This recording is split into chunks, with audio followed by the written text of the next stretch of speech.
Talking Pints, I'm joined by Simon Mann. Simon, of course, very appropriate. You're from a brewing family. I certainly am. And you went to Eton. And I did. And your father captained England at cricket. Correct. And my grandfather. And your grandfather. Yeah. Sorry, I missed that bit. No, that's okay. And you became a Scots Guards officer. I mean, Yep. you are the epitome of the British establishment, aren't you? Not exactly. Well, you started out that way. I started out that way. I can't think of a more blue blood background. But was the army always your first love, what you wanted to do? Very much so, yeah. And you must have been good at it.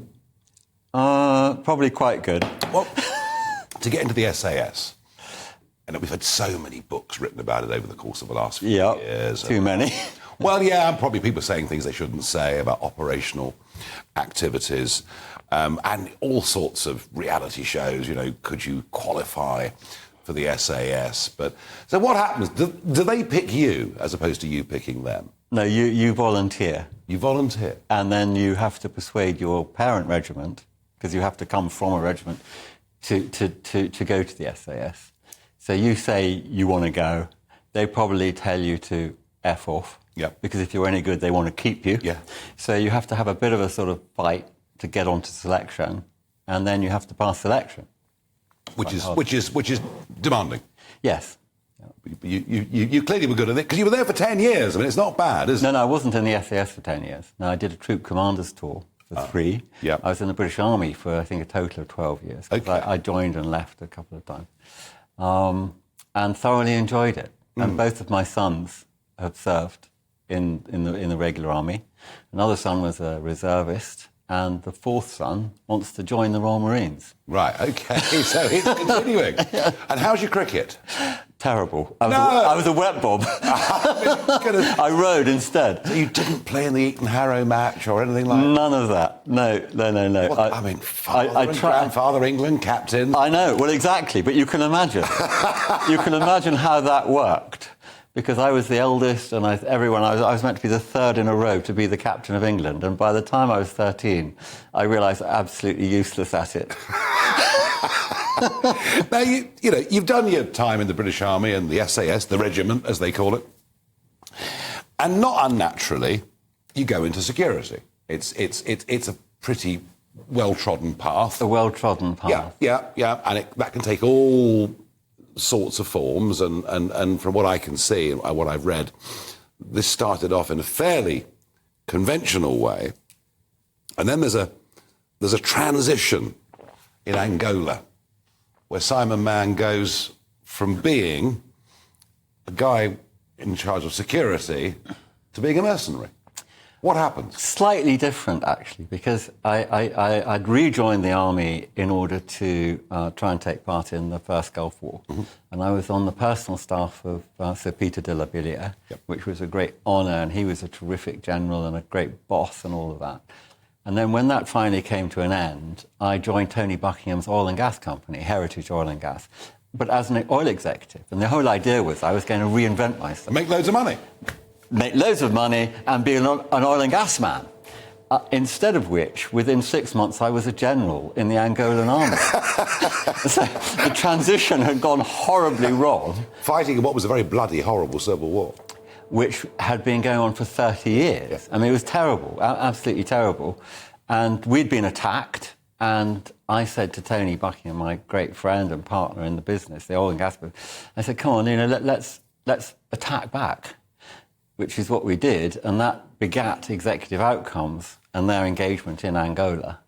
Yeah, and you go on and you form your own company, Sandline, and you do a variety of things. And then it is just the bizarrest story.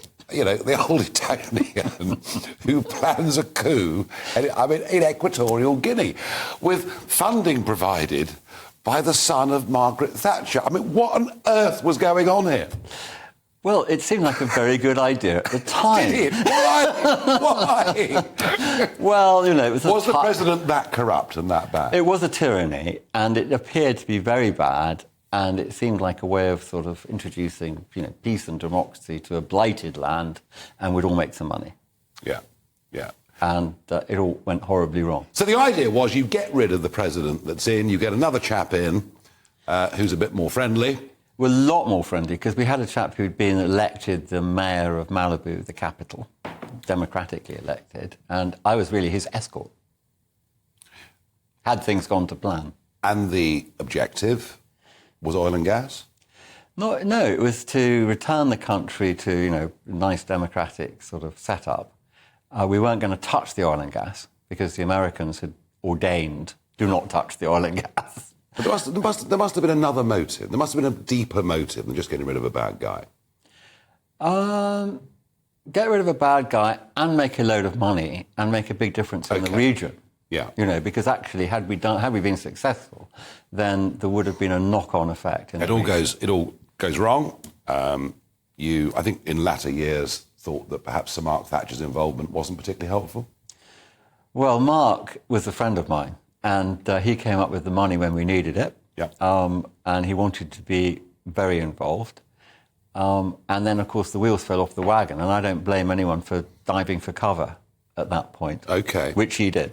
Well, and it all turned absolutely horrendous for you, and you're in prison in Zimbabwe, in a pretty barbaric place, and people are dying, and goodness knows what is going on. And then, of course, all these famous pictures of you, and we're showing footage to our viewers now. But you finish up back in Equatorial Guinea. You're given effectively a life sentence, aren't you? 32 years, yeah. And much of it in solitary confinement? All my time in Equatorial Guinea was in solitary, yeah. Which is nearly 2 years. So I was 18 months in Equatorial Guinea. Yeah. So it's 4 years in Zim and then EG. How does the brain survive that long in captivity, locked away in solitary? How do you stay sane, Simon Mann? Well, I've got a sort of facetious answer, which is that the less brain you have, the easier it is. I think you found the answer. My schoolmasters for years have been telling me. Or was it after boarding and eating? It wasn't all that bad. Well, yeah, exactly. Preparation for a life of hardship. How do you? You've got to think to yourself. You had a son that you hadn't seen. Yeah. You've got to think, I'm going to die here. How do you keep the mental strength to keep going? Where does it come from? Seriously. I think some of the training really did help. I mean, obviously, I'd had the training that I had, and that helped. And I found that writing was an amazingly effective thing. But I sort of fell back on very basic things like, routine, like a guardsman. I was a guardsman. Yeah. The fitness, I always kept training, always trying to do something artistic, and I audited myself. And these were the methods I kind of developed. Well, it worked. It worked. You got out, you got back to Blighty. I'm more or less sane. I hope. About that. Ask Amanda. I don't know about that. And how is life today? Fine, lovely. Happy? Super children, yeah, lovely home, lovely wife. But it is all good. The most extraordinary story. But the most extraordinary part is that I'm now a friend of the president that I tried to overthrow. No. Yeah. This is not possible. It is possible. This is almost like Ian Paisley coming together with Martin McGuinness. I mean, you really are, honestly. It's absolutely astonishing. So, advice to fellas leaving the army and going into security. Is the mercenary route a mistake? Well, the mercenary, mercenary is a whole subject on its own. Yeah. And what is a mercenary, etc., etc. My glib answer to that is, do not try any of this at home. No,